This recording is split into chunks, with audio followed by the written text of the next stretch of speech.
பல மக்கள் உங்கள் மேல அன்பு வச்சிருக்கிறாங்க. அதுல நிறைய பேரோட கருத்துக்களை நான் கேட்டிருக்கேன். ஆனால் உங்களை விமர்சிக்கிற ஆட்களும் இருக்கிறாங்க. குஜராத் கலவரம் விஷயத்துல ஊடகத்தை சேர்ந்தவர்களும் உங்கள விமர்சிச்சாங்க. விமர்சனங்கள் பத்தி உங்க பார்வை என்ன?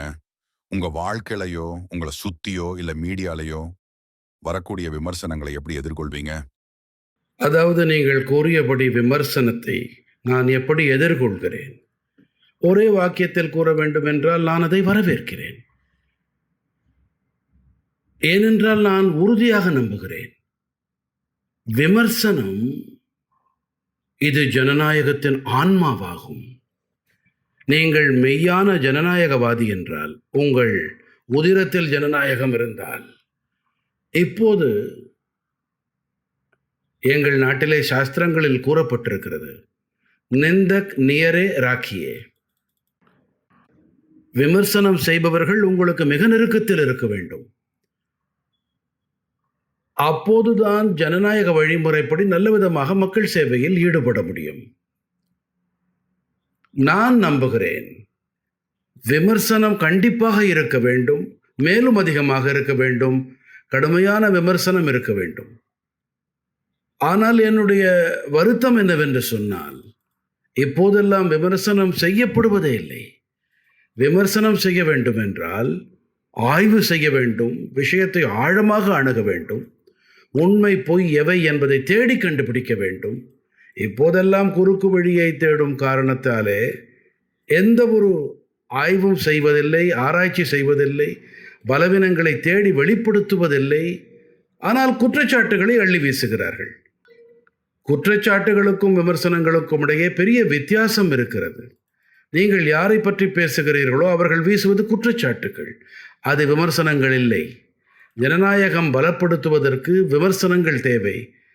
குற்றச்சாட்டுகளால் யாருக்கும் நன்மை ஏற்பட போவதில்லை, நீயா நானாதான் மிஞ்சும். ஆகையால் தான் நான் விமர்சனங்களை எப்போதும் வரவேற்கிறேன்.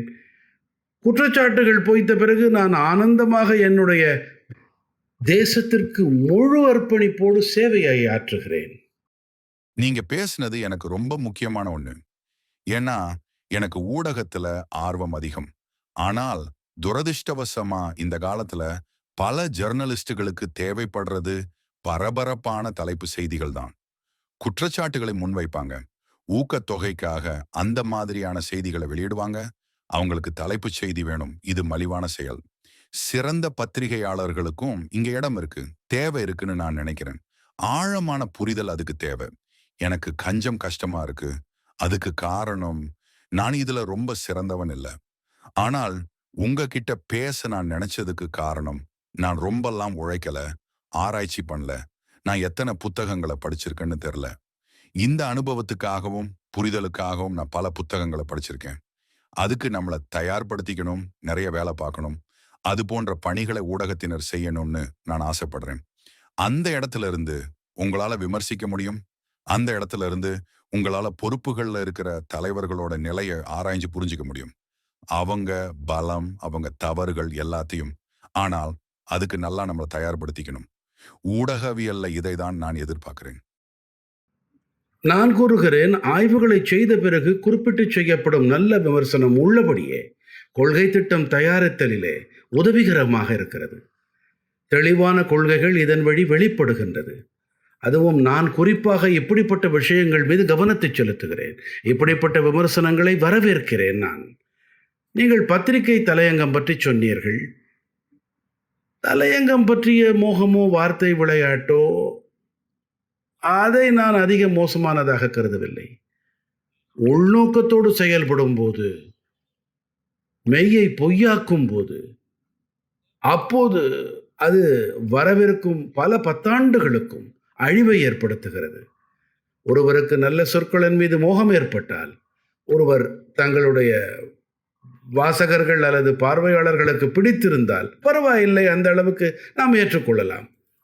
ஆனால் நோக்கமே தீயதாக இருந்தால், உள்நோக்கத்தோடு விஷயங்களை கட்டமைத்தால், அப்போது அது கவலை அளிக்கும் விஷயம். அதிலே உண்மை காயப்படும்னு நான் நினைக்கிறேன். எனக்கு நினைவிருக்கிறது, நான் ஒரு முறை லண்டனில் ஒரு முறை உரையாற்றினேன். லண்டனிலே அங்கே ஒரு குஜராத்தி செய்தித்தாள் இருக்கிறது. அவர்களின் ஒரு நிகழ்ச்சியில் பங்கெடுத்த போது யதார்த்தமாக நான் கூறினேன், பாருங்கள், அங்கே இருந்தவர்கள் பத்திரிகையாளர்கள், அவர்களுடைய நிகழ்ச்சி அது. பத்திரிகை பணி எப்படி இருக்க வேண்டும்? ஈயை போல இருக்க வேண்டுமா, தேனீயை போல இருக்க வேண்டுமா? நான் கூறினேன், இந்த ஈ இருக்கிறதே, அது அசுத்தம் மேலே அமர்கிறது, அசுத்தத்தை எடுத்து பரப்பி விடுகிறது. ஆனால் தேனீக்களோ மலர்கள் மீது அமர்கின்றன, அவை தேனை எடுத்து தேனை பரப்புகின்றன. ஆனால் யாராவது தவறு செய்தால் தேனீக்கள் கொட்டி தீர்த்து விடும். 3 நாட்களுக்கு யாரிடமும் உங்கள் முகத்தை காட்ட முடியாது. நான் அப்படி சொன்னேன். யாரோ இந்த கடைசி பகுதியை மட்டும் எடுத்துக்கொண்டு அதை பெரிய விவாத பொருளாக்கி விட்டார்கள். ஆனால் நான் மிக்க நேர்மையாக யாருக்கு எதிராகவும் எதிர்மறைத்தன்மை இல்லாமல் கூறியது மட்டுமல்லாமல் அவர்களின் பலத்தை வலியுறுத்தினேன். தேனியின் பலம் என்னவென்றால், அது சற்றே கொட்டினாலும் கூட நீங்கள் 3 நாட்களுக்கு முகத்தை காட்ட முடியாது, முகத்தை மறைத்து கொண்டு போக வேண்டும். இந்த பலம் பத்திரிகை பணியில் வேண்டும். ஆனால் சில நபர்களுக்கு ஈக்களின் பாதை பிடித்திருக்கிறது. இப்போ நானும் ஒரு தேனியா மாறணும்ன்ற லட்சியத்தை ஏத்துக்கிறேன். நீங்க ஜனநாயகத்தை பத்தி சொன்னீங்க. 2002 வரைக்கும் அரசுனா என்னன்னு உங்களுக்கு முழுசா தெரியாது. ஆனா 2002 முதல் இன்னைக்கு வரைக்கும் 8 தேர்தல்கள்ல ஜெயிச்சிருக்கீங்க. இதுல பல தேர்தல்கள்ல இந்தியாவோட சுமார் 8 கோடி மக்கள் வாக்களிச்சிருக்கிறாங்க. அப்படிப்பட்ட தேர்தலை ஜெயிக்கவும் 1.4 பில்லியன் மக்களோட தேர்தலை ஜெயிக்க என்ன தேவை? உலகத்தோட மிகப்பெரிய ஜனநாயகத்தை பிரதிநிதித்துவப்படுத்த நீங்க என்ன செய்றீங்க? அதாவது, நான் அரசியலுக்கு வந்த காலம் முதலே, நான் தாமதமாகவே அரசியலுக்கு வந்தேன். முதலிலே நான் அமைப்பு ரீதியான பணிகளை கவனித்துக் கொண்டிருந்தேன். அப்போது என்னிடத்திலே அமைப்பு பணி எனும் போது தேர்தல் நிர்வாக பணியும் இருந்தது. என்னுடைய நேரம் அதிலே கழிந்தது. மேலும் நான் கடந்த 24 ஆண்டுகளாக அரசின் தலைவர் என்ற வகையிலே நாட்டு மக்களும் குஜராத் மக்களும் எனக்கு பணியாற்றக்கூடிய சந்தர்ப்பத்தை அளித்தார்கள். அதை ஒரு சமர்ப்பண உணர்வோடு மக்கள் எல்லோரையும் நான் மகேசர்களாக பார்க்கிறேன். அவர்கள் எனக்கு அளித்த பொறுப்பினை, இதை நிறைவேற்ற நான் முயற்சி செய்து வருகிறேன். நான் எப்போதுமே அவர்களின் நம்பிக்கையை தகர்க்கப்பட விட மாட்டேன்.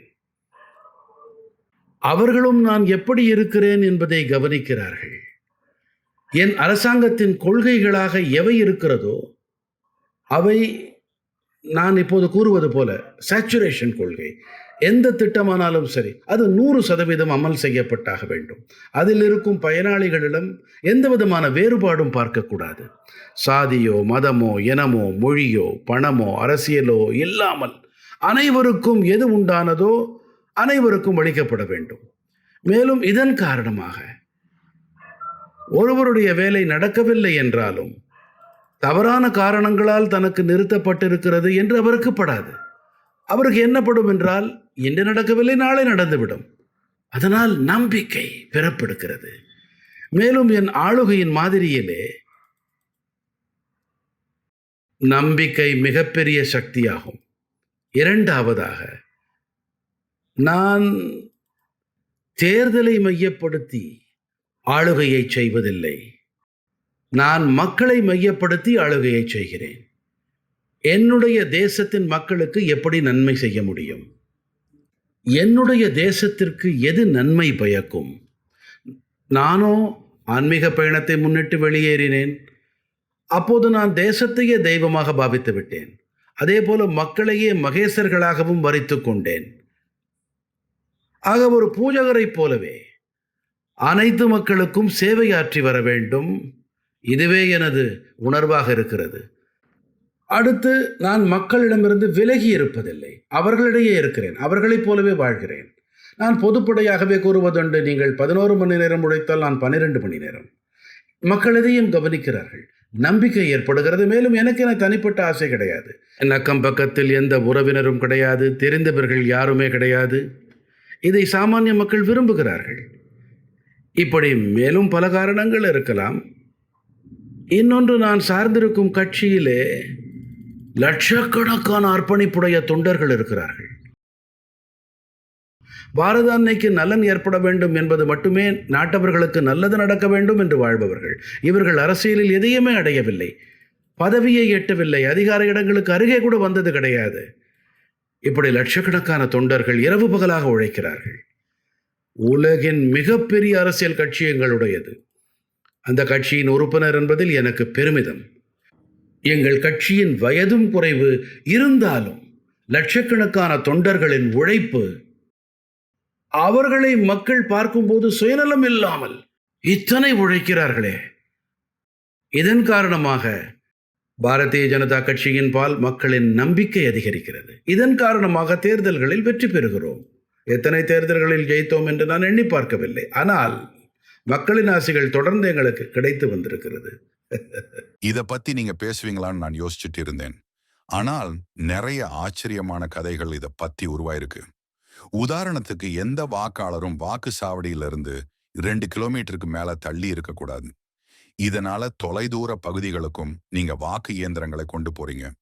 இது அசாதாரண விஷயம். ஒவ்வொரு வாக்கும் முக்கியம், அவ்வளவுதான். 600 மில்லியனுக்கும் அதிகமான மக்கள் வாக்களிக்க ஒரு நடைமுறை இருக்கு. நீங்க இதுல ஆச்சரியப்படுற விஷயத்தை பத்தி சொல்லுங்க. இப்படிப்பட்ட பெரிய தேர்தலை நடத்தும் துறைகள் கிட்ட சாதாரணமா பேசினா போதுமா? அதுவும் இவ்வளவு பெரிய ஜனநாயகத்துல. ஒன்று, மிக அருமையான வினா எழுப்பியதற்கு உங்களுக்கு நன்றி. உலகத்திலே ஜனநாயகத்திலே நம்பிக்கை வைத்திருக்கும் மக்கள் கண்டிப்பாக விடையை கேட்க வேண்டும். சில வேளைகளில் தேர்தல் வெற்றி தோல்வி பற்றி பேசப்படுகிறது, ஆனால் இத்தனை பெரிய அளவிலே தேர்தல்களை நடத்துவது பற்றி பேசப்படுவதில்லை. நீங்களே பாருங்கள், இப்போது 2024 தேர்தல், இப்போது நடந்த மக்களவைக்கான தேர்தல், 980 மில்லியன் பதிவு செய்யப்பட்ட வாக்காளர்கள். ஒவ்வொருவரின் புகைப்படமும் இருக்கும், அனைவரின் தரவுகளும் இருக்கும். இத்தனை பெரிய தரவு. இந்த எண்ணிக்கை வட அமெரிக்காவின் ஜனத்தொகையை விடவும் 2 பங்கை விடவும் அதிகமானது. இது ஐரோப்பிய யூனியன் நாடுகளின் மொத்த எண்ணிக்கையை விடவும் அதிகம். 980 மில்லியன் பதிவு செய்யப்பட்ட வாக்காளர்களிலிருந்து 646 மில்லியன் மக்கள் தங்கள் வீடுகளை விட்டு வெளியேறி, அதோடு மே மாதத்தில் எங்கள் நாட்டில் பயங்கர வெப்பம் இருக்கும், சில இடங்களில் 40 டிகிரி வெப்பநிலை இருக்கும், அப்படி அவர்கள் வாக்களித்தார்கள். இப்படி வாக்களித்தவர்களின் எண்ணிக்கை மொத்த அமெரிக்க ஜனத்தொகையை விட 2 பங்கு. 1 மில்லியனுக்கும் அதிகமான வாக்குச்சாவடிகள், வாக்கு மையங்கள் 1 மில்லியனுக்கும் அதிகம். இதில் எத்தனை பேர் பணியாற்ற வேண்டும்? என்னுடைய தேசத்திலே 2500க்கும் மேற்பட்ட அரசியல் கட்சிகள் இருக்கின்றன.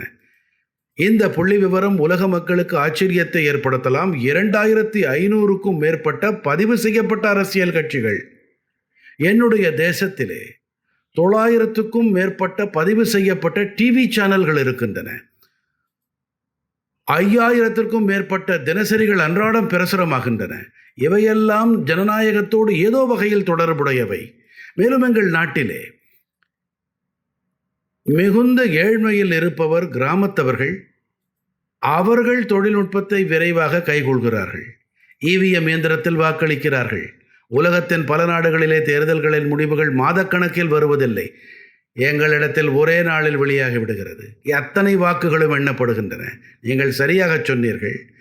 சில தொலைவான பகுதிகளில் வாக்குச்சாவடிகள் இருக்கின்றன. ஹெலிகாப்டர் மூலம் அனுப்ப வேண்டி இருக்கிறது. அருணாச்சல பிரதேசத்திலே ஒரு வாக்குச்சாவடி, அதுவே உலகத்தின் மிக உயரமான வாக்குச்சாவடியாக இருக்கும். என் மாநிலமான குஜராத்தில் ஒருவர் மட்டுமே இருக்கும். கிர்காடுகளில் ஒரு வாக்குச்சாவடி, அவருக்காக வாக்குச்சாவடி இருந்தது. கிர்காடுகளில் கிர் சிங்கங்கள் இருக்கின்றன. இப்படி எங்கள் தேசத்திலே பல வகையான பல முயற்சிகள் மேற்கொள்ளப்படுகின்றன. ஜனநாயக பணிகளுக்காக, மக்களாட்சியை பலப்படுத்துவதற்காக எத்தனை முடியுமோ அத்தனை முயற்சிகள் செய்யப்படுகின்றன. மேலும் வாக்களிப்புக்கு அமைப்பு முழுவதும் தயாராகின்றது. ஆகையால் தான் கூறுகிறேன், உலகத்திலே பாரதத்துடைய ஒரு பாரபட்சமற்ற சுதந்திரமான தேர்தல் ஆணையமே தேர்தல்களை நடத்துகிறது. அனைத்து முடிவுகளையும் அது எடுக்கிறது. இது பார்க்க போனால் இதுவே ஒரு பிரகாசமான உதாரணம். உலகின் பெரிய பெரிய பல்கலைக்கழகங்கள் இது குறித்து ஆய்வு மேற்கொள்ள வேண்டும். இதன் மேலாண்மை குறித்து ஆராய வேண்டும். பெரும் உத்வேகத்தால் இத்தனை பேர் வாக்களிக்கின்றார்கள். எத்தனை பெரிய அரசியல் விழிப்புணர்வு இருக்க வேண்டும். இவை அனைத்தையும் கொண்டு ஒரு பெரிய ஆய்வு செய்து உலகின் புதிய தலைமுறையினர் முன்பு வைக்கப்பட வேண்டும். எனக்கு ஜனநாயகத்தை ரொம்பவே பிடிக்கும். அதனால தான் எனக்கு அமெரிக்காவை பிடிக்கும். ஆனால் இந்தியாவில் இருக்கிற ஜனநாயகத்துக்கு முன்னாடி இதெல்லாம் ஒண்ணுமே இல்லை. நீங்க சொன்னீங்க 900 மில்லியன் மக்கள் வாக்களிக்க பதிவு செஞ்சிருக்கிறாங்க. இதுலயே ஒரு ஆராய்ச்சி பண்ணலாம். இவ்வளவு மக்களும் ஒன்னு சேர்ந்து விருப்பத்தோட கடமையோட தங்களுக்கான பிரதிநிதியை தேர்ந்தெடுக்க முன் வந்து வாக்களிக்கிறதை பார்க்கறதே ரொம்ப அழகான விஷயம். அவங்க மனப்பூர்வமா அதை செய்யறாங்க. ஒவ்வொரு மக்களுக்கும் தங்களோட குரலை ஒருத்தர் கேட்கிறாருன்ற உணர்வு வரணும். இது அழகானது. உங்களை எல்லா மக்களுக்கும் பிடிக்கும். உலகத்துல சக்தி வாய்ந்த மனிதர்கள்ல நீங்களும் ஒருத்தர். இவ்வளவு பெரிய பதவி உங்க மனசு சிதைக்குதுன்னு எப்பவாச்சும் யோசிச்சிருக்கீங்களா? அதுவும் இத்தனை ஆண்டுகளா பதவியில இருக்கும்போது. ஒரு விஷயம், அந்த சொல்லே கூட எனக்கு என்னுடைய வாழ்வில் பொருத்தமாக இருக்காது. நான் சக்திசாலி என்ற கருத்தே கூட என்னால் கூற முடியாது. ஏனென்றால் நான் ஒரு சேவகன் மட்டுமே. என்னை ஒரு முதன்மையான சேவகன் என்றே என்னை அடையாளப்படுத்துகிறேன். மேலும் சேவை என்ற மந்திரத்தோடு நான் வந்திருக்கிறேன். அதே போல அதிகாரம் பற்றி நீங்கள் கூறினீர்கள். நான் அதிகாரத்தை ஒரு பொருட்டாக நினைத்ததே இல்லை. நான் அரசியல் விளையாட்டுகளுக்காக அரசியலுக்குள் வரவே இல்லை. என்னை நான் சக்திசாலி என்பதற்கு பதிலாக பணிபுரிவதன் ஆதரவாளன் என்றே கருதுகிறேன். சக்திசாலி அல்ல, பணியாற்றுவதன் ஆதரவாளன். என்னுடைய நோக்கம் எப்போதுமே மக்களுக்கு சேவை புரிவதாகவே இருந்துள்ளது. அவர்கள் வாழ்வினில் ஆக்கப்பூர்வமான பங்களிப்பு அளிக்க முடிந்தால் அளிப்பது. நீங்க சொன்னது மாதிரி நீங்க நிறைய உழைக்கிறீங்க. மனப்பூர்வமான உங்க பணிகளை செய்யறீங்க. எப்பயாச்சும் தனிமையை உணர்ந்திருக்கீங்களா?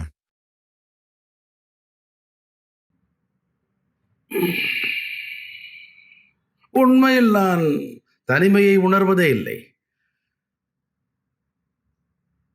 ஆகையால் தான் எப்போதுமே ஏற்பது 1+1 கோட்பாட்டை.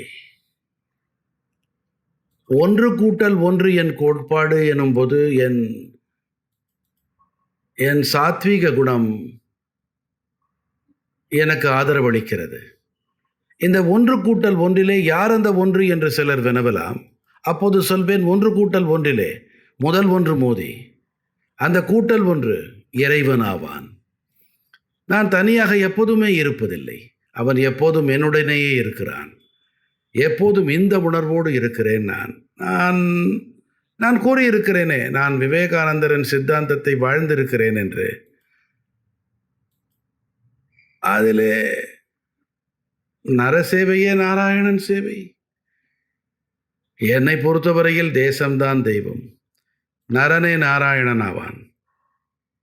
ஆக மக்கள் சேவையே மகேசன் சேவை என்ற உணர்வோடு நான் பயணிக்கின்றேன். ஆகையால் தான் எனக்கு தனிமை என்ற உணர்வை எல்லாம் சமாளிக்கும் நிலையே வந்ததில்லை. இப்போது கோவிட் காலத்திலே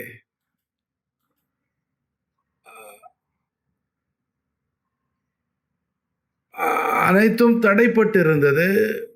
பயணப்படுதலுக்கு தடை. அப்போது நேரத்தை எப்படி பயன்படுத்துவது? லாக்டவுன் இருந்தது. நான் என்ன செய்தேன்?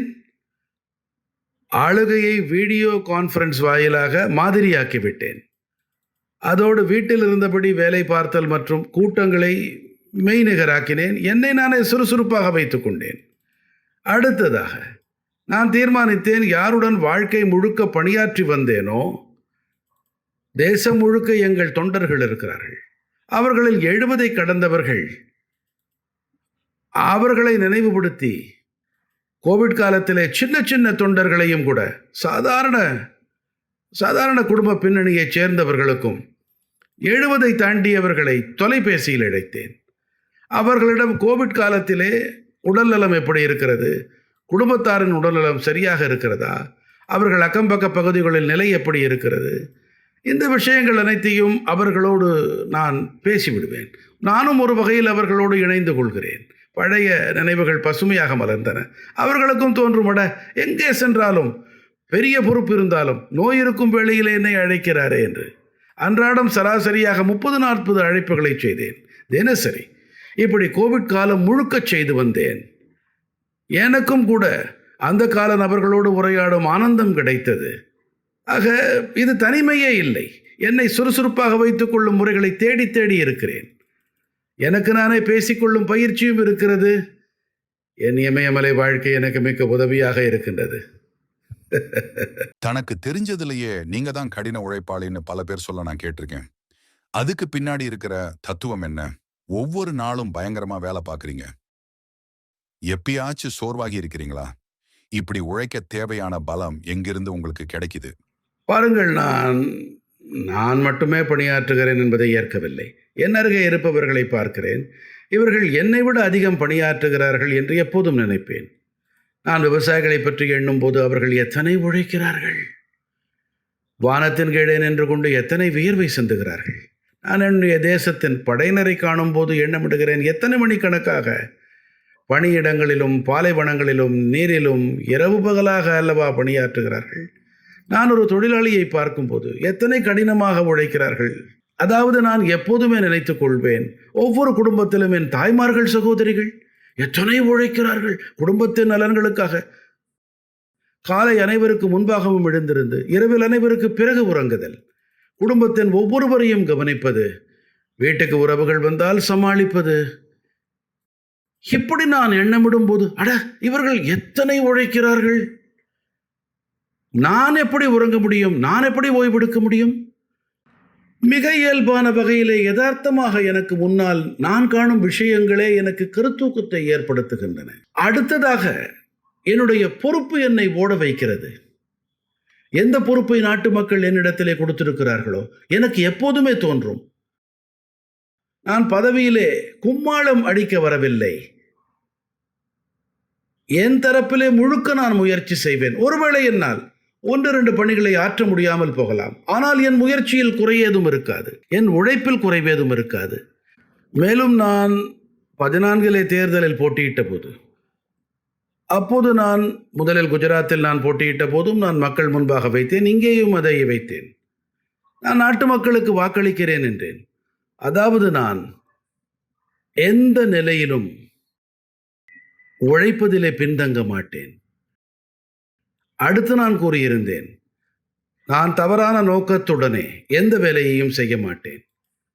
அடுத்து நான் கூறியிருந்தேன், எனக்காக நான் எதையும் செய்து கொள்ள மாட்டேன். இன்று 24 ஆண்டுகள் ஆகிவிட்டன.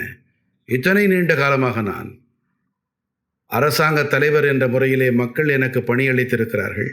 என்னுடைய இந்த 3 உரைகற்களின் துணையால் என்னை நான் உரைத்து பார்த்து வந்திருக்கிறேன். இதை நான் செய்கிறேன். இதிலே எனக்கு என்றால் உத்வேகம் 140 கோடி நாட்டு மக்களுக்கான சேவை என்றே சொல்ல வேண்டும். அவர்களுடைய பேரார்வம், அவர்களுடைய தேவைகள், எத்தனை உழைக்க முடியுமோ, எந்த அளவு முடியுமோ நான் செய்யும் மனோநிலையில் இருக்கிறேன். இன்றும் இதுவே என் சக்தி. ஒரு என்ஜினியரா, மேத்ஸா விரும்புற ஒரு ஆளா நான் உங்ககிட்ட ஒரு விஷயத்தை கேட்டே ஆகணும். ஸ்ரீனிவாச ராமானுஜன் 100 ஆண்டு பழமையான இந்திய கணிதவியலாளர். மிகச்சிறந்த கணிதவியலாளரா அனைவராலும் அறியப்படுபவர். சொந்தமா படிச்சவரு, வறுமையில வளர்ந்தவரு. நீங்க பல தடவை அவரை பத்தி சொல்லியிருக்கீங்க. அவரை பத்தி ஊக்கம் அளிக்கிற விஷயமா எதை நினைக்கிறீங்க? என்னுடைய பார்வையில் என்னவென்றால் அவரை நான் மிகவும் மதிக்கின்றேன். மேலும் என்னுடைய தேசத்திலே அனைவரும் அவரை மதிக்கிறார்கள். ஏனென்றால் அறிவியலுக்கும் ஆன்மீகத்துக்கும் இடையே மிகப்பெரிய தொடர்பு உண்டு. இது என் கருத்து. அறிவியலில் முன்னேறிய பல நபர்கள் சற்றே நீங்கள் கவனித்தால் அவர்கள் ஆன்மீகத்திலும் முன்னேறியவர்களாக இருப்பார்கள். அதிலிருந்து விலகி இருப்பதில்லை. ஸ்ரீனிவாச ராமானுஜன் கூறுவதுண்டு, அவருக்கு கணித கூறுகள் அவர் பூஜிக்கும் தேவியிடமிருந்து வருவதாக தெரிவித்திருக்கிறார். அதாவது கருத்துக்கள் தவத்திலிருந்து பிறக்கின்றன. அதோடு தவம் வெறும் கடும் உழைப்பல்ல, ஒரு வகையிலே ஒரு வேலைக்காக தன்னையே அர்ப்பணித்துக் கொள்ளுதல், தன்னையே சமர்ப்பணம் செய்தல், தானே கூட அந்த செயலாக மாறிப்போதல். மேலும் நாம் அறிவுக்காக எத்தனை வாயில்களை திறந்து வைக்கின்றோமோ நம்மிடத்தில் அத்தனை அதிக கருத்துக்கள் வரும். நாம் தகவல் அறிவு இரண்டுக்கும் இடைப்பட்ட வித்தியாசத்தை புரிந்து கொள்ள வேண்டும். சில பேர்கள் தகவலை அறிவென்று நினைக்கிறார்கள். அவர்கள் தகவல்களின் திரட்டை வைத்துக்கொண்டு திரிந்து கொண்டிருக்கிறார்கள். நான் தகவல்களை அறிவு என்று கருதவில்லை. அறிவு என்பது ஒரு வகை. இது ஒரு செயலாக்கத்திற்கு பிறகு மெல்ல மெல்ல உருப்பெறுகின்றது. அதை நாம் அந்த வித்தியாசத்தை புரிந்து கொண்டு இதை கையாள வேண்டும். ஒரு தீர்க்கமான தலைவர்னு உங்களுக்கு பேர் இருக்கு. நீங்க எப்படி முடிவெடுப்பீங்க? அதோட ப்ராசஸ் என்னங்கிறத பத்தி சொல்ல முடியுமா? உதாரணத்துக்கு தெளிவான முன்னுரிமை இல்லாம பல விஷயத்தை தேர்ந்தெடுத்திருப்பீங்க. அதோட நிலைத்தன்மை பத்தி நமக்கு தெரியாது. அப்ப எப்படி முடிவெடுப்பீங்க? இதன் பின்னணியில் பல விஷயங்கள் இருக்கின்றன. ஒன்று, இந்தியாவிலே இன்று நான் எப்படிப்பட்ட அரசியல்வாதி என்றால், நான் எங்கள் தேசத்தினுடைய 85லிருந்து 90% மாவட்டங்களிலே இரவு தங்கியிருந்திருக்கிறேன். என்னுடைய முந்தைய வாழ்க்கை பற்றி பேசுகிறேன். பயணித்து வந்திருக்கிறேன்.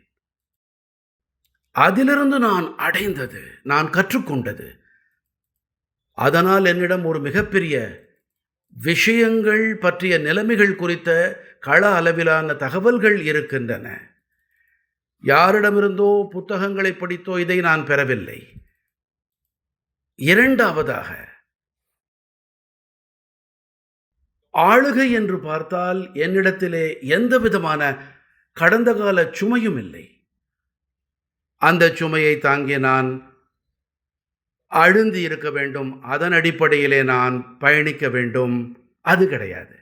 மூன்றாவதாக, தீர்மானிப்பதற்கு என்னிடம் ஒரு தராசு இருக்கிறது. என் தேசத்திற்கே முதன்மை. என் செய்கையால் தேசத்திற்கு தீங்கேதும் ஏற்படாதே. இது அடுத்து. எங்களுடைய காந்தியடிகள் கூறுவதுண்டு, நீங்கள் தீர்மானம் செய்யும் போது ஏதேனும் சிக்கல் ஏற்பட்டால் நீங்கள் ஒரு ஏழையின் முகத்தை பாருங்கள், நினையுங்கள், அவருக்கு இது உதவுமா என்று சிந்தியுங்கள். அப்போது உங்கள் முடிவு சரியாக அமையும். எனக்கு இந்த மந்திரம் மிக பயனுடையதாக உள்ளது. நீங்கள் சாமானிய மக்கள் பற்றி சிந்தியுங்கள், அதற்கேற்ப செய்யுங்கள். அடுத்த செயல்முறை என்று வரும்போது, அப்போது நான் மிகவும் தொடர்புடையவனாக இருக்கிறேன். என் அரசாங்கத்திலே, என் அதிகாரிகளுக்கு என்னிடத்திலே பொறாமை கூட ஒருவேளை இருக்கலாம். மேலும் அவர்களுக்கு கஷ்டமாகவும் இருக்கலாம்.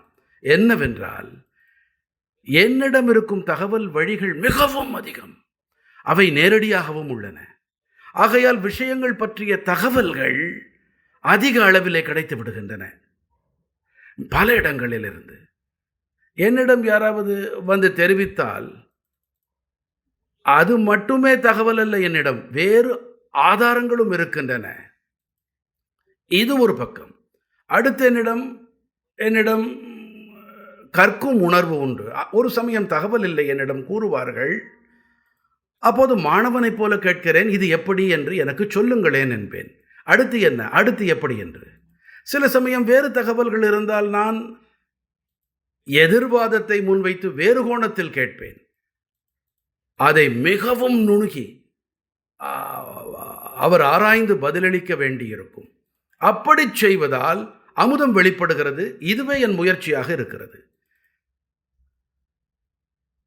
இன்னொன்று, நான் தீர்மானம் செய்யும் போது, ஆம் இதை செய்ய வேண்டும் எனும்போது, நான்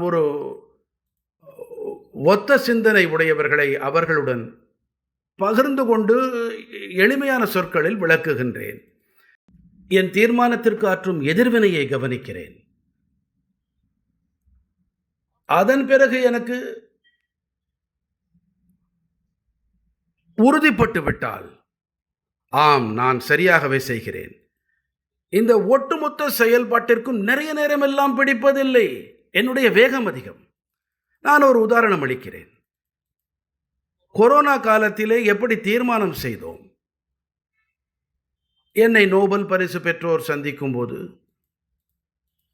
பொருளாதாரம் பற்றி விரித்து பேசுவார்கள். அவர்களெல்லாம் இப்படி செய்துவிட்டார்கள், நீங்களும் செய்யுங்கள், நீங்களும் செய்யுங்கள் என்று. பெரிய பெரிய பொருளாதார வல்லுநர்கள் எல்லாம் என்னை பிடித்து உலுக்கினார்கள். தவிர கட்சிகளும் பணத்தை கொடுங்கள் கொடுங்கள் என்று அழுத்தம் அளித்தார்கள். நான் எதையுமே செய்யவில்லை, சிந்தனை செய்தேன் என்ன செய்வதென்று. அதன் பிறகு நான் என் தேசத்தின் சூழ்நிலைக்கு தக்கவாறு தீர்மானம் செய்தேன்.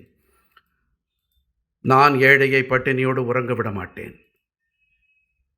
நான் அன்றாட தேவைகளுக்காக சமூக அழுத்தம் உண்டாக விட மாட்டேன். இந்த மாதிரியாக என் மனதிலே உணர்வு உறுதியானது. உலகம் முழுவதும் லாக்டவுனில் மூழ்கி இருந்தது. உலகம் பொருளாதாரம் முழுமையாக படுத்துவிட்டது. கஜானாவை திறந்துவிடு, நோட்டுக்களை அச்சிடு, நோட்டுக்களை விநியோகம் செய் என்று உலகம் எனக்கு அழுத்தம் அளித்தது. நான் அந்த பாதையிலே பயணிக்க விரும்பவில்லை. ஆனால் அனுபவம் என்ன கூறுகிறதென்றால், நான் எந்த பாதையில் பயணித்தேனோ, வல்லுநர்களின் கருத்தை நான் கேட்டது உண்மை. புரிந்து கொள்ள முயற்சியும் செய்தேன். அதை எதிர்க்கவும் இல்லை. ஆனால் நான் என் தேசத்தின் சூழ்நிலை, என்னுடைய அனுபவம், இவை அனைத்தையும் இணைத்து அனைத்தையும் கலந்து மேம்படுத்திய விஷயங்கள், எழுப்பிய அமைப்பு காரணமாக உலகம் அனுபவித்த பணவீக்கம் உடனடியாக கோவிடுக்கு பிறகு எனது தேசம் அனுபவிக்கவில்லை. என்னுடைய தேசம் இன்று தொடர்ச்சியாக உலகத்தின் பெரிய பொருளாதாரங்களில் விரைவு கதியில் பயணிக்க இருக்கின்றது.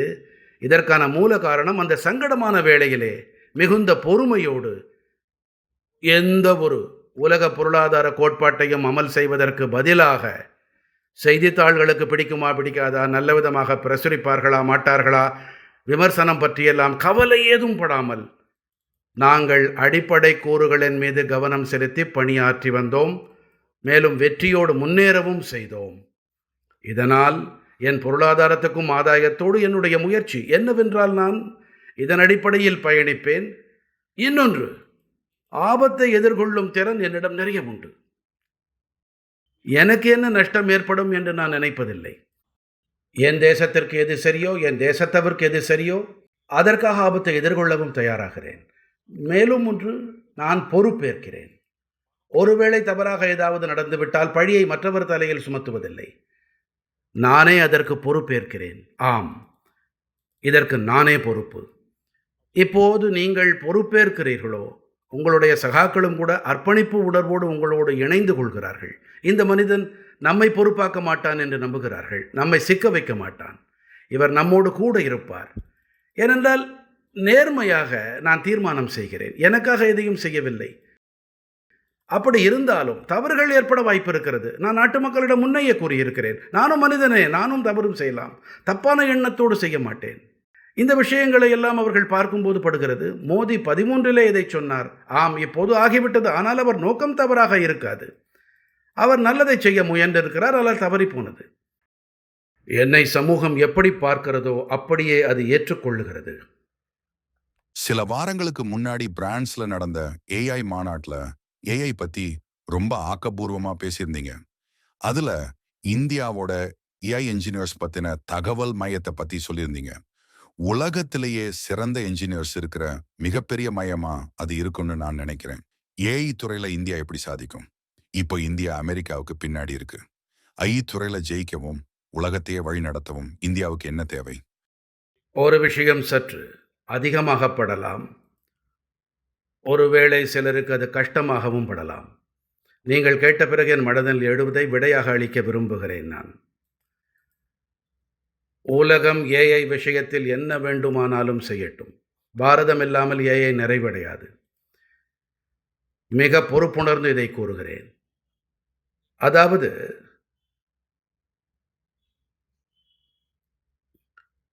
ஏஐ தொடர்பாக என்னுடைய சொந்த அனுபவம் என்ன?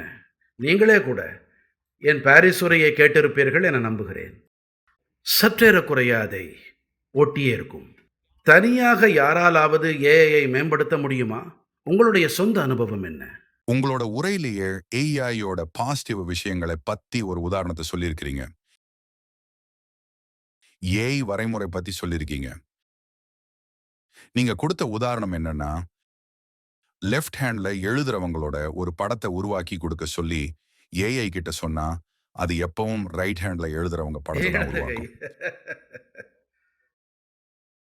அந்த வகையில இந்தியா ஒரு அங்கமா இல்லாத மேலை நாடுகள் உருவாக்கின ஏஐ சிஸ்டம் ரைட் ஹேண்ட்ல எழுதுறவங்க படத்தை தான் உருவாக்குது. இது 21ஆம் நூற்றாண்டுல உலகம் வரலாற்று ரீதியாக எப்படி இருக்கிறதுன்றதுக்கு ஒரு முக்கியமான பகுதி. ஏஐயின் மேம்பாடு என்பது ஒரு கூட்டு முயற்சி என்றே எனக்கு தோன்றுகின்றது. இங்கே அனைவரும் ஒருவருக்கொருவர் கற்றல் வாயிலாகவும் அனுபவம் மூலமாகவும் ஆதரவளிக்க முடியும். இந்தியா மட்டுமே இதன் மாதிரியை உருவாக்கவில்லை. மாறாக குறிப்பிட்ட பயன்பாடுகளின் அடிப்படையிலே ஏஐ சார் பயன்பாடுகளையும் மேம்படுத்தி வருகின்றது.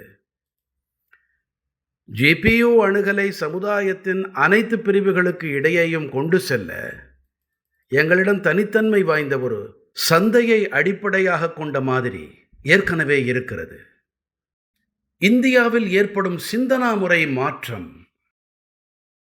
வரலாற்று காரணங்கள், அரசின் செயற்பாங்கு, இந்த நல்ல ஆதரவு முறை இல்லாத காரணத்தால் இது உண்மைதான், மற்றவர்களின் பார்வையில் தாமதம் இருக்கலாம். அதாவது 5G வந்தபோது நாங்கள் அதில் அதிகம் பின்தங்கி இருக்கிறோம் என உலகம் நினைத்தது. ஆனால் ஒருமுறை செய்த பிறகு நாங்கள் உலகை விட மிகவும் விரைவு கதியிலே 5G கொண்டு சேர்த்த தேசமாகவும் ஆனோம். என்னை அமெரிக்காவின் ஒரு கம்பெனி முதலாளி சந்தித்தார். அவர் தன்னுடைய அனுபவத்தை பகிர்ந்து கொண்டார். அவர் கூறினார், நான் அமெரிக்காவிலே பொறியாளர் தேவை என்று விளம்பரம் செய்தால் என்னிடத்திலே வரும் பொறியாளர்களை அவர்கள் அதிகபட்சமாக இந்த அறையை நிரப்பி விடுவார்கள். ஆனால் அதே நேரம் இந்தியாவில் விளம்பரம் செய்தால் ஒரு கால்பந்தாட்ட மைதானத்தை விட அதிகமாக கிடைப்பார்கள் என்றார். அதாவது இத்தனை அதிக அளவில் திறமை திரட்சி பாரதத்திடம் இருக்கிறது. இதுவே இதன் மிகப்பெரிய சக்தி. மேலும் செயற்கை நுண்ணறிவும் கூட மெய்யான நுண்ணறிவுக்கு உட்பட்டே இருக்கின்றது. மெய்யான நுண்ணறிவு இல்லாமல் செயற்கை நுண்ணறிவு இருக்கவே முடியாது. அந்த மெய்யான நுண்ணறிவு இருக்கிறதே, அது பாரதத்திடம் இளைஞர்களின் திறமை திரட்சியிலே இருக்கிறது. நான் என்ன கருதுகிறேன் என்றால், இதற்கென ஒரு தனி வல்லமை இருக்கிறது. அமெரிக்கால இருக்கிற பல தொழில் வல்லுநர்களை பத்தி பார்த்தோம்னா, அவங்க எல்லாரும் இந்திய வம்சாவளியை சேர்ந்தவங்க தான். சுந்தர் பிச்சை, சத்யா நாடெல்லா, அரவிந்த் ஸ்ரீனிவாஸ், அதுல சிலரை நீங்க சந்திச்சிருக்கீங்க. இந்திய வம்சாவளியினருக்கு இப்படிப்பட்ட வெற்றியை அடைய காரணம் எதுன்னு நினைக்கிறீங்க? அதாவது பாரதத்தின் நற்பண்புகள் என்றால், அதன்படி பார்த்தால் பிறந்த மண் மற்றும் பணியாற்றும் மண் இரண்டையும் மதிக்க வேண்டும். இரண்டுக்கும் இடையே வேறுபாடு பாராட்டக்கூடாது. எத்தனை பிறந்த மண்ணிடம் அர்ப்பணிப்பு இருக்க வேண்டுமோ அதே அளவு பணியாற்றும் மண்ணிடத்திலும் கூட அர்ப்பணிப்பு இருக்க வேண்டும். எத்தனை சிறப்பாக அளிக்க முடியுமோ அதை அளிக்க வேண்டும். இந்த நற்பண்பு காரணமாக அனைத்து இந்தியர்களும் அவர்கள் எங்கே இருந்தாலும் தங்களின் சிறப்பானவற்றை அளிக்க முயற்சி செய்கிறார்கள். பெரிய பதவியில் இருந்தால் மட்டுமே என்றல்ல, சின்ன பதவியிலும் கூட. மேலும் தவறான விஷயங்களில் அவர்கள் சிக்குவதில்லை. பெரும்பாலும் சரியான பாதையில் செல்வார்கள். அடுத்தவர்களின் இயல்பு அனைவரோடும் கலந்து பழகுவார்கள். நிறைய வெற்றி கிடைக்க வேண்டும் என்றால் அறிவு மட்டும் போதாது. உங்களிடத்திலே குழுவாக பணியாற்றும் ஒரு மிகப்பெரிய, அனைவரையும் புரிந்து கொண்டு வேலை வாங்கும் வல்லமை ஒரு பெரிய விஷயமாக உள்ளது. பொதுவாக பார்த்தால் பாரதத்தில் வளர்ந்தவர்கள் எல்லாம் கூட்டு குடும்பத்தில் வளர்ந்தவர்கள் எல்லாம் திறந்த சமூகத்திலிருந்து வந்தவர்கள் எல்லாம் அவர்களுக்கு இது சுலபமாக இருக்கிறது. இந்த மாதிரியான பெரிய விஷயங்களை தலைமையை எளிதாகச் செய்வார்கள். பெரிய பெரிய கம்பெனிகள் உலகின் பல நாடுகளிலே கூட சில மகத்துவம் வாய்ந்த பதவிகளிலே இன்று இந்தியர்களை விரும்புகிறார்கள். மேலும் இந்திய தொழில் வல்லுநர்களிடம் இருக்கும் சிக்கல் தீர்க்கும் திறன், பகுப்பாய்வு செய்யக்கூடிய சிந்தனை, அதே வேளையில் என் கருத்துப்படி இந்த வல்லமை எத்தனை பெரியதென்றால் இதன் தனித்துவம் உலக அளவில் போட்டித்தன்மை உடையதாகிறது. மேலும் அதிக சாதகமானதாக இருக்கிறது. ஆகையினால்தான் நான் கூறுகிறேன், புதுமைகள் கண்டுபிடித்தல், ஸ்டார்ட் அப்புகள், தொழில் முனைவு, போர்டு ரூம்கள், நீங்கள் எங்கு பார்த்தாலும் பாரத நாட்டவர்கள் மிகச்சிறந்து விளங்குகின்றார்கள். எங்களுடைய விண்வெளித்துறையை பாருங்கள். முன்பு இது அரசாங்கத்திடம் இருந்தது. நான் வந்த பிறகு அதை ஒரு ஈராண்டுகள் முன்பு திறந்து விட்டேன். மிக குறைவான காலத்திலே 200 ஸ்டார்ட் அப்புகள் இந்த துறையிலே இருக்கின்றன. மேலும் எங்களுடைய சந்திரயான் போன்ற பயணங்கள் மிக குறைவான விலையிலே நடக்கிறது. அமெரிக்காவின் ஹாலிவுட் படத்துக்காகும் செலவை விட அதைவிட குறைவான செலவில் சந்திரயான் தயாராகிறது. இதை உலகம் பார்க்கிறது. இத்தனை விலை மலிவு என்றால் ஏன் நாமும் இணையக்கூடாது? அப்போது அந்த திறன்களின் பால் மரியாதை தாமாகவே உருவாகிறது. என் கருத்து என்னவென்றால், எங்களுடைய நாகரிகம் சார் பாரம்பரியத்தின் அடையாளம் இது. ஹியூமன் இன்டெலிஜென்ஸ் பத்தி நீங்க பேசுனீங்க. மனிதர்களுக்கு ரிப்ளேஸ்மெண்டா செயற்கை நுண்ணறிவு வந்துடும்ன்ற கவலை உங்களுக்கு இருக்கா? விஷயம் என்னவென்றால், ஒவ்வொரு யுகத்திலும் சில காலத்திற்கு தொழில்நுட்பத்திற்கும் மனிதர்களுக்கும் இடையே போட்டிக்கான சூழ்நிலை உருவாக்கப்பட்டது, அல்லது அவற்றுக்கிடையே மோதலுக்கான சூழ்நிலை உருவாக்கப்பட்டது. மனித இனத்துக்கே சவால் விடுக்கின்ற இப்படிப்பட்ட சூழ்நிலை உருவாக்கப்பட்டது. ஆனால் ஒவ்வொரு முறையும் தொழில்நுட்பமும் வளர்ந்து மனிதனும் அதைவிட ஒருபடி விஞ்சி வளர்ந்து வந்தான். ஒவ்வொரு முறையும் நடந்தது. ஆனால் மனிதன் என்பவன் சிறப்பான வகையிலே அந்த தொழில்நுட்பத்தை பயன்படுத்துகின்றான். எனக்கு என்ன படுகிறது என்றால், ஏஐ காரணமாக மனிதனாவதன் அர்த்தம் பற்றி நினைக்க வேண்டி இருக்கின்றது. ஏஐ தனது பலத்தை காட்டியிருக்கின்றது. ஏனென்றால் எந்த வகையில் அது செயல்படுகிறதோ அது அது ஒரு கேள்விக்குறியை முன்வைத்து விட்டது. ஆனால் மனிதனிடம் இருக்கும் கற்பனா சக்தியால் ஏஐ போன்ற பல விஷயங்களை படைக்க முடியும். இதைவிட அதிகமாகவும் வரும் காலங்களில் செய்ய முடியும்.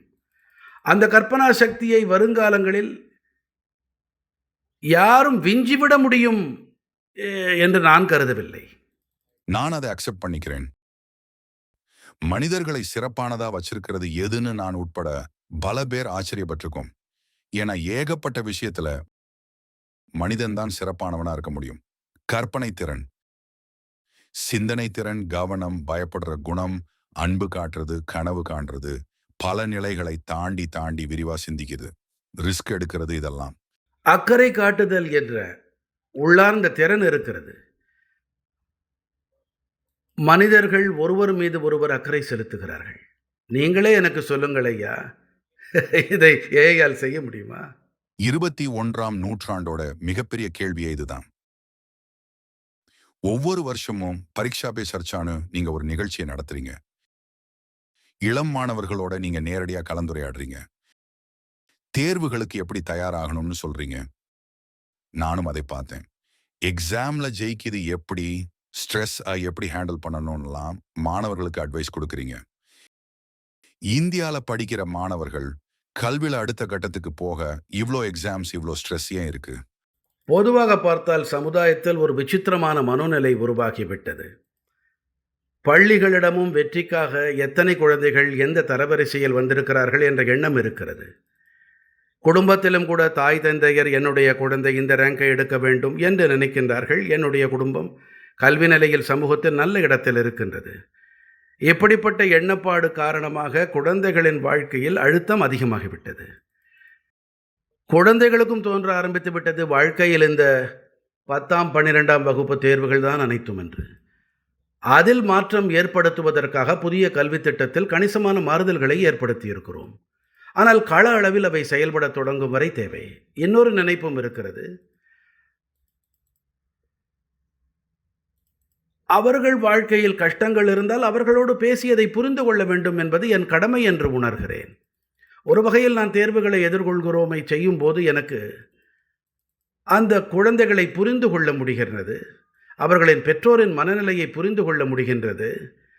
கல்வித்துறையில் இருப்போரின் மனநிலையை புரிந்து கொள்ள முடிகின்றது என்னால். இந்த தேர்வுகளை எதிர்கொள்வோம் அவர்களுக்கு ஆதாயங்களை அளிப்பதோடு எனக்கும் ஆதாயங்களை தருகிறது. மேலும் குறிப்பிட்ட ஒரு துறையில் நம்மை நாமே சோதித்துக் கொள்ள தேர்வுகள் சரிதான். ஆனால் ஒட்டுமொத்த திறமையையும் சோதிக்க இதுவே வழி என்பதை நான் ஏற்கவில்லை. பல பேர் இருக்கிறார்கள், நல்ல மதிப்பெண்களை பெற்றிருக்கவில்லை, ஆனால் கிரிக்கெட்டிலே சதமடிக்கின்றார்கள். ஏனென்றால் அவரிடம் அந்த ஆற்றல் இருக்கிறது. எப்போது கற்றல் மீது கவனம் இருக்கின்றதோ மதிப்பெண்கள் அவை தாமாகவே அதிகரித்து போகும். என் பள்ளிக்கூட நாட்கள் எனக்கு நினைவுக்கு வருகின்றன. என்னுடைய ஆசிரியரின் கற்பித்தல் உத்தி இன்றும் என்னை கவர்கின்றது. தன் மாணவர்களிடம் கூறுவதுண்டு. ஒருவரிடம் கூறுவார், நீ வீடு வரை சென்று வீட்டிலிருந்து 10 கொண்டை கடலைகளை கொண்டு வா. இரண்டாம் அவரிடம் கூறுவார், நீ அரிசியினுடைய 12 தானியங்களை கொண்டு வா என்பார். மூன்றாம் அவரிடம் கூறுவார், நீ உளுந்துடைய 21 தானியங்களை கொண்டு வா. இப்படி தனித்தனியே, எண்ணிக்கையும் தனி பொருளும் தனி. மாணவன் 10 கொண்டு வர வேண்டும் என்பதால் வீட்டிற்கு சென்று எண்ணுவானவன். 10 என்ன என்று அவனுக்கு நினைவுக்கு வரும். ஓ, இதுதான் கொண்டைக்கடலை என்று உணர்வான். பிறகு பள்ளிக்கு சென்று அனைத்தையும் கலப்பார்கள். பிறகு கூறுவார், இதோ இதிலிருந்து 10 கடலைகளை எடு, 3 கடலைகளை எடு, உளுந்தை எடு, அரிசியை எடு என்று சொல்லுவார் அவர். இதனால் எண்ணிக்கையும் புரியும், கொண்டைக்கடலை என்றால் என்ன, உளுந்தை அடையாளம் காண முடியும். இதெல்லாம் சிறுவயது அனுபவங்கள். இந்த கற்றல் உத்தி இருக்கிறதே, சுமையில்லாமல் கற்பதுதான் இந்த புதிய கல்விக் கொள்கையில் இந்த முயற்சி மேற்கொள்ளப்பட்டிருக்கின்றது.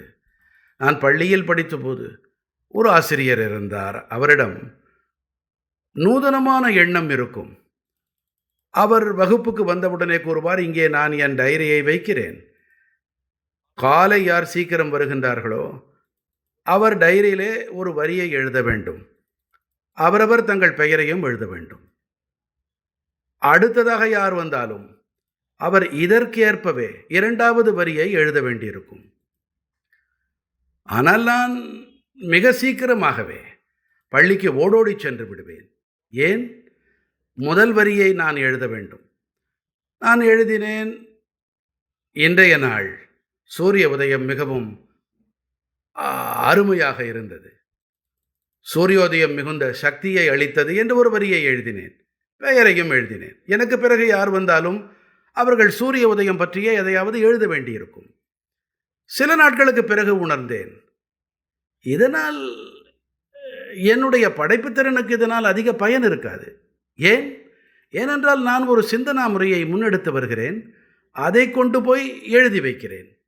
ஆகையால் நான் முடிவெடுத்தேன், நான் கடைசியில் செல்வேன் என்று. இதனால் என்ன ஆனது?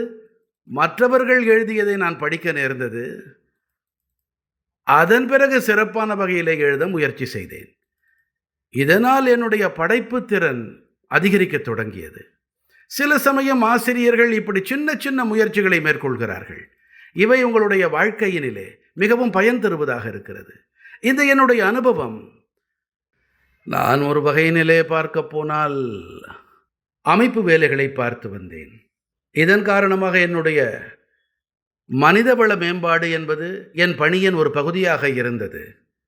அதனால் இந்த குழந்தைகளோடு ஆண்டில் ஓரிரு நாட்கள் கலந்து பேசுகின்றேன். இப்படி செய்து ஒரு புத்தகமே வந்துவிட்டது. இது லட்சக்கணக்கான குழந்தைகளுக்கு குறிப்புகள் அளித்து உதவி வருகிறது. இந்தியா உட்பட உலகத்தில் இருக்கிற மாணவர்கள் கரியர்ல ஜெயிக்கவும் தன்னோட கெரியரை கண்டுபிடிக்கவும் எப்படி வெற்றிகரமா வாழணுன்றத பத்தி உங்க அட்வைஸ் என்ன? நான் என்ன கருதுகிறேன் என்றால், எந்த வேலை கிடைத்தாலும் அதை அர்ப்பணிப்பு உணர்வோடு, முழு முனைப்போடு ஒருவர் செய்தால்,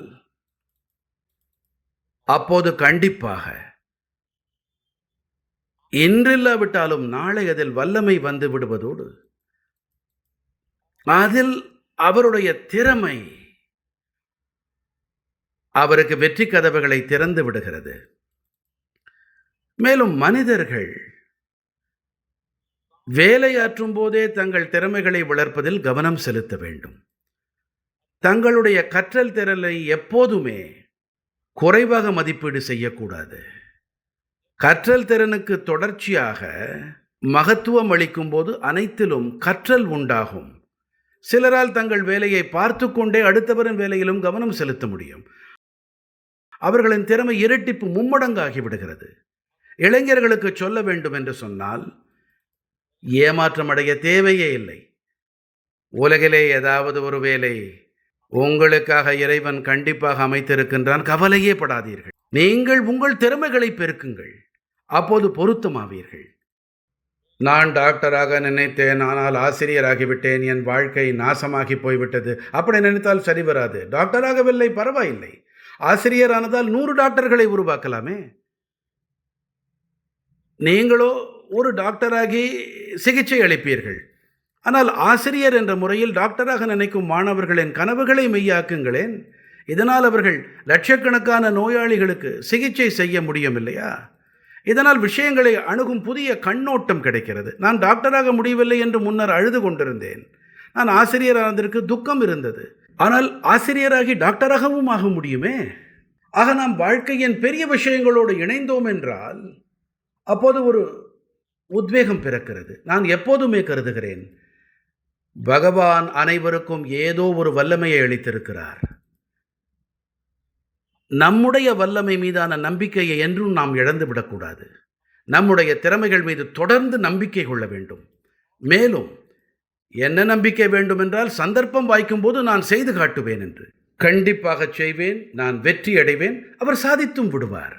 மாணவர்கள் தங்களோட பாதையில ஸ்ட்ரெஸ்ஸோட போராடி சமாளிச்சு கஷ்டத்தெல்லாம் எதிர்கொள்றதுக்கு ஏதாவது அறிவுரை கூற முடியுமா? ஒரு விஷயத்தை அவர்கள் புரிந்து கொண்டாக வேண்டும். தேர்வுகள் மட்டுமே வாழ்க்கை அல்ல.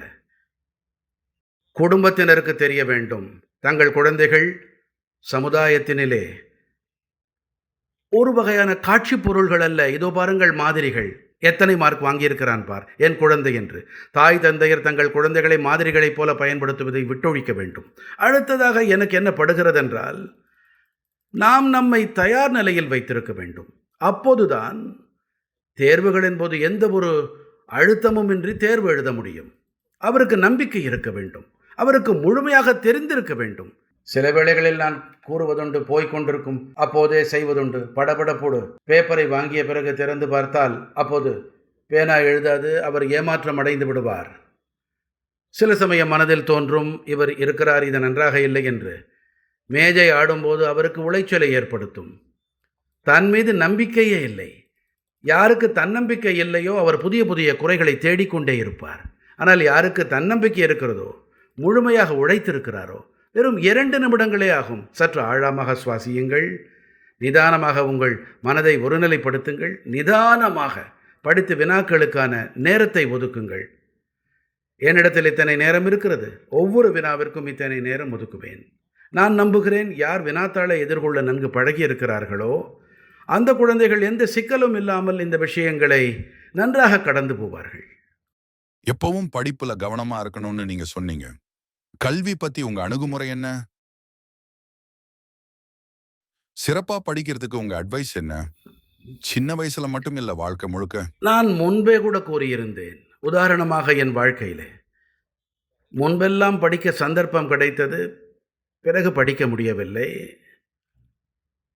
ஆனால் கேட்பதில் ஆர்வம் அதிகம். நான் தற்காலத்தில் வாழ்கின்றேன். எப்போது யாரை சந்திக்கிறேனோ அந்த கணத்தில் வாழ்கிறேன். எப்போதும் கவனத்தை செலுத்துகின்றேன். என்னால் விஷயங்களை விரைவாக பற்றி கொள்ள முடிகின்றது.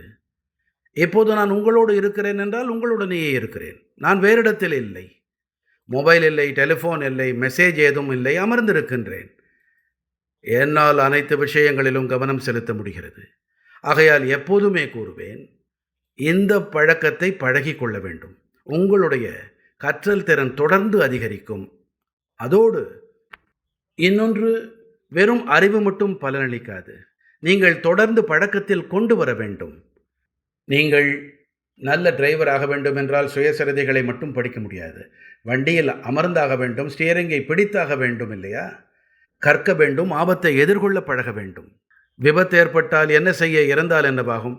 இது வேலைக்காகாது. அதோடு என்னுடைய நம்பிக்கை, யார் தற்காலத்தில் வாழ்கிறார்களோ அவர்களுக்கு ஒரு மந்திரம் கை கொடுக்கும். எந்த நாட்களை நாம் வாழ்ந்து விட்டோமோ அது நமது கடந்த காலமாகிவிட்டது. நீ நிகழ்காலத்தில் வாழ். இந்த கணத்தை கடந்த காலமாக்காதே. இல்லையென்றால் எதிர்கால தேடலில் நிகழ்காலத்தை கடந்த காலமாக்கினால் நீ இழப்புகளையே சந்திக்க நேரும். பெரும்பாலான மக்கள் எப்படி என்றால், எதிர்காலம் பற்றிய நினைப்புகளிலேயே நேரத்தை செலவழித்து அவர்களை நிகழ்காலத்தை தொலைக்கிறார்கள். மேலும் நிகழ்காலம் கழிந்தது காரணமாக அவர்கள் கடந்த காலத்திலே கிடந்து உழல்கிறார்கள். நீங்க பலதரப்பட்ட மக்களை மீட் பண்றத பத்தி நான் கேள்விப்பட்டிருப்பேன். அங்க ஃபுல்லா டிஸ்ட்ராக்ஷனா இருக்கும். ஆனா அங்க எந்த டிஸ்ட்ராக்ஷன்ஸும் இருக்காது. 2 மனிதர்கள் மட்டும்தான். இதே மாதிரி அந்த நேரத்துல அந்த உரையாடல்ல தான் கவனம் இருக்கும். அது ரொம்ப அழகான விஷயம். இன்னைக்கு அந்த கவனத்தை நீங்க எனக்கு கொடுத்ததுக்கு ரொம்ப நன்றி. உங்ககிட்ட கஷ்டமான கேள்வி, மனிதத்தோட கேள்வியை கேட்க நினைக்கிறேன். உங்க மரணத்தை பத்தி நீங்க யோசிச்சிருக்கீங்களா? மரணத்தை பத்தின பயம் உங்களுக்கு இருக்கா? நான் உங்களிடம் ஒரு கேள்வி கேட்கிறேன். கேளுங்க. பிறந்த பிறகு நீங்களே கூறுங்கள். வாழ்க்கை உண்டு, இறப்பு உண்டு. இதிலே மிகவும் உறுதியானது எது? மரணம். மரணம். இப்போது நீங்களே சொல்லுங்கள். நீங்கள் சரியாக விடையளித்திருக்கிறீர்கள். பிறப்புடன் கூடவே ஒன்று பிறப்பெடுக்கிறது என்றால் அதுதான் இறப்பு. பிறப்பு என்னமோ மலர்கிறது. பிறப்பு இறப்புக்கு இடையே இறப்பு தான் தீர்மானமானது. இறப்பு உறுதி என்பது உங்களுக்கு தெரியும். மேலும் எது தீர்மானமானதோ அது பற்றி ஏன் அஞ்ச வேண்டும்? ஆகையால் முழு நேரத்தையும் வாழ்க்கையில் செலுத்துங்கள். இறப்பின் மீது ஏன் வீணாக்குகிறீர்கள்? அப்போது வாழ்க்கை தழைக்கிறது. எது அனித்தியமானதோ அது வாழ்க்கையாகும். அதன் பொருட்டு உழைக்க வேண்டும், அதை ஒழுங்குபடுத்த வேண்டும், படிப்படியாக அதை மேம்படுத்தி கொண்டே வர வேண்டும். அப்போது நீங்கள் மரணம் சம்பவிக்காதவரை வாழ்க்கையை மனம் நிறைந்ததாய் ஆக்க முடியுமே. ஆகையால் மனதிலிருந்து மரணத்தை நீக்கிவிட வேண்டும்.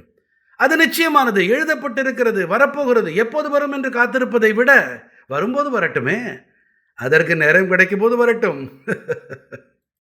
இந்தியாவோட எதிர்காலம் மட்டும் இல்லாம உலகத்துல இருக்கிற எல்லா மக்களோட எதிர்காலத்துக்கான நம்பிக்கையை உங்களுக்கு கொடுக்கிற ஒரு விஷயம்னா அது எது? நான் இயல்பிலேயே நம்பிக்கையுடைய மனிதன்.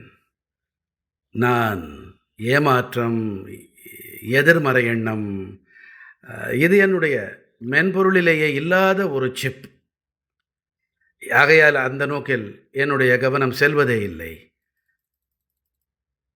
நான் என்ன கருதுகிறேன் என்றால், மனித இனத்தின் வரலாற்றை எடுத்து பார்த்தோம் என்றால், எத்தனையோ பெரும் சங்கடங்களை கடந்து மனித இனம் முன்னேறி இருக்கின்றது. அதோடு காலத்தின் தேவைகளுக்கேற்ப அது பல மாற்றங்களை உள்வாங்கிக் கொண்டும் இருக்கின்றது. இது தொடர்ந்து நடந்து வந்திருக்கின்றது. அடுத்ததாக ஒவ்வொரு யுகத்திலும் புதியனவற்றை ஏற்றுக்கொள்ளும் இந்த இயல்பு. இரண்டாவதாக என் பார்வையிலே இப்படியும் நடந்திருக்கலாம். முன்னேற்றத்தில் ஏற்ற இறக்கங்கள் இருந்திருக்கலாம். ஆனால் யாரிடம் காலத்தை கடந்து செல்லும் சக்தி இருக்கின்றதோ அவரால் மிக விரைவாக சுமைகளை துறந்து முன்னேற்றம் காண முடியும். காலம் என்ற ஒன்றிலிருந்து விடுதலை அடையும் வல்லமை. நான் பார்க்கும்போது இன்று நான் எந்த சமூகத்தோடு அதிகம் இணைந்திருக்கின்றேனோ அதை என்னால் அதிகம் புரிந்து கொள்ள முடியும். என்னுடைய கருத்து என்றால், காலத்தை கடந்து புதிய விஷயங்களை பிடித்துக்கொள்ளும் இலக்கை அடைய முடியும். இப்போ கொஞ்ச நேரத்துக்கு நீங்க என்னை இந்து பிரார்த்தனை அல்லது தியானத்தின் பாதையில வழிநடத்த முடியுமா? நான் படிச்சிருக்கேன். நான் காயத்ரி மந்திரம் படிக்க முயற்சி பண்ணிட்டு இருக்கேன். நான் விரதம் இருந்தப்ப அதை சொல்ல முயற்சி பண்ணேன். நான் அதை சொல்ல முயற்சி செய்றேன். நீங்க இந்த மந்திரத்தோட முக்கியத்துவத்தை பத்தியும் உங்க ஆன்மீக வாழ்க்கையில இருக்கிற மத்த மந்திரங்கள் பத்தியும் சொல்ல முடியுமா? தாராளமாக. ஓம் பூர் புவ ஸ்வஹ தத்சவிதுர் வரேண்யம் பர்கோ தேவஸ்ய தீமஹி தியோ யோனः பிரச்சோதயாத். நான் எப்படி சொன்னேன்? இது சரியா? மிக நன்றாக செய்தீர்கள் நீங்கள். ஓம் பூர்புவः சுவः தத்சவிதுர்வரேண்யம் பர்கோ தேவஸ்ய தீமஹி தியோ யோனः பிரச்சோதயாத். அதாவது, உள்ளபடியே இது சூரிய வழிபாட்டோடு தொடர்புடையது. மேலும் சூரிய சக்தியின் மகத்துவம் என்ன என்று அந்த காலத்திலேயே அதுவே இது. ஹிந்து தத்துவத்தில் இருக்கும் மந்திரங்கள், அவற்றுக்கு அறிவியலோடு ஏதோ ஒரு தொடர்பு உண்டு. அதில் அறிவியல் இருக்கும், இயற்கை இருக்கும், ஏதோ வகையில் இவற்றோடு இணைந்திருக்கும் இவை. வாழ்க்கையின் பல கோணங்களோடும் இவை இணைந்திருக்கும். அதோடு மந்திரங்களின் பாடம் அ அவற்றை சீரான சந்தஸில் கூறும் காரணமாக நிறைய ஆதாயத்தை அளிக்கின்றது. உங்க ஆன்மீக நிலையில, மன அமைதியான நிலையில, கடவுள்கிட்ட நீங்க இருக்கும்போது, உங்க மனம் எதை நோக்கி செல்லும்? அதுக்கு மந்திரங்கள் என்ன செய்யும்? நீங்க விரதம் இருக்கும்போது, அல்லது நீங்க தனியா இருக்கும்போது. அதாவது, நாம் தியானம் பற்றி கூறுகிறோம் இல்லையா, மெடிடேஷன். அது மிக கனமான சொல்லாகிவிட்டது. எங்கள் நாட்டில் ஒரு சொல், எளிமையாக தியானம் என்போம்.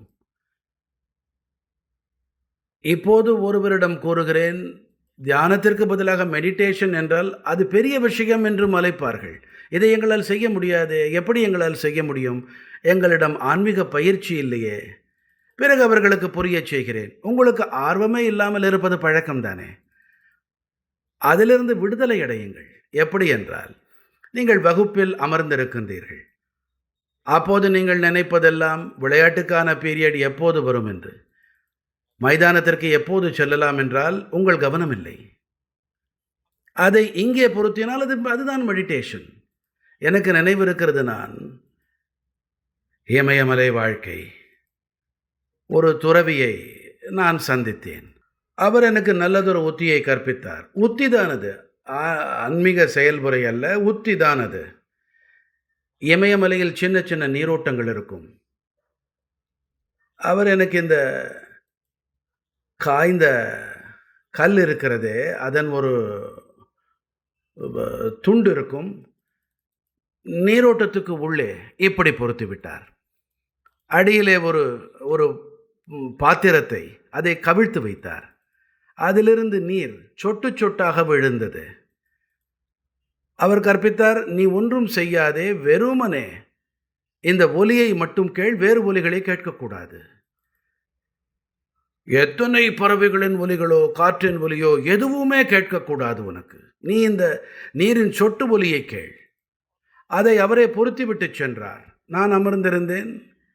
என்னுடைய அனுபவம் என்னவென்றால், அதன் அதன் ஒலி, நீரின் சொட்டுக்கள் அந்த பாத்திரத்தில் விழுவது, அது எழுப்பிய ஒலி. இதனால் மெல்ல மெல்ல என் மனம் பயிற்சி அடைந்தது. நிதானமாக பயிலத் தொடங்கியது. எந்த மந்திரமில்லை, எந்த கடவுளும் இல்லை, ஒன்றுமில்லை. அதை நாத பிரம்மம் என்று கூறுவேன். அந்த நாத பிரம்மத்தோடு இணைவது, இது எனக்கு மனச்செறிவை கற்பித்தது. எனக்கு அது மெல்ல மெல்ல மெடிடேஷன் ஆனது. அதே போல சில வேளைகளில் பார்க்கலாம், மிக அருமையான 5 நட்சத்திர ஹோட்டல், மிகவும் பகட்டு நிறைந்த அறை, அனைத்து அலங்காரங்களும் மிகச்சிறப்பாக, நீங்களும் மனதில் சந்தோஷமாக இருக்கின்றீர்கள், ஆனந்தமாக. ஆனால் பாத்ரூமில் நீர் சொட்டிக்கொண்டே இருக்கின்றது. அந்த சின்னஞ்சிறு ஒலி ஆயிரக்கணக்கான ரூபாய் செலவிலான அறையை வீணாக ஆக்கிவிடுகின்றது. ஆக சில வேளைகளில் நாம் வாழ்க்கையிலே உள்மனத்தின் பயணத்தை அருகிருந்து காணும்போது இதன் மதிப்பு விளங்குகின்றது. எத்தனை பெரிய மாற்றம் ஏற்பட முடியும் நாம் முயன்றால். அடுத்து எங்கள் சாஸ்திரங்களிலே ஒரு இதை நாங்கள்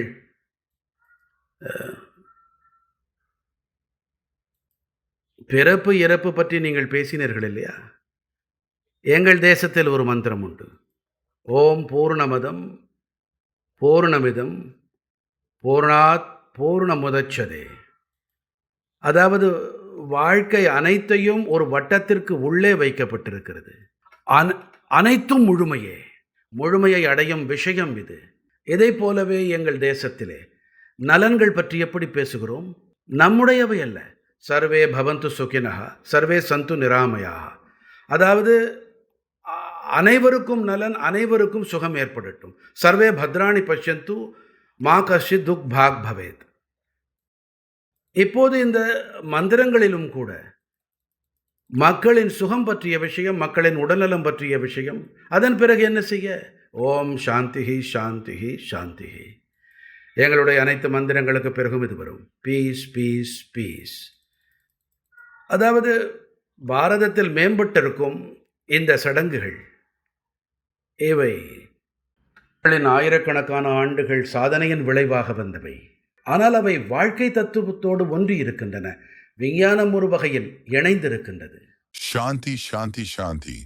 இந்த கௌரவத்தை கொடுத்ததற்கு நன்றி. இந்த நம்ப முடியாத கலந்துரையாடலை கொடுத்ததற்கு நன்றி.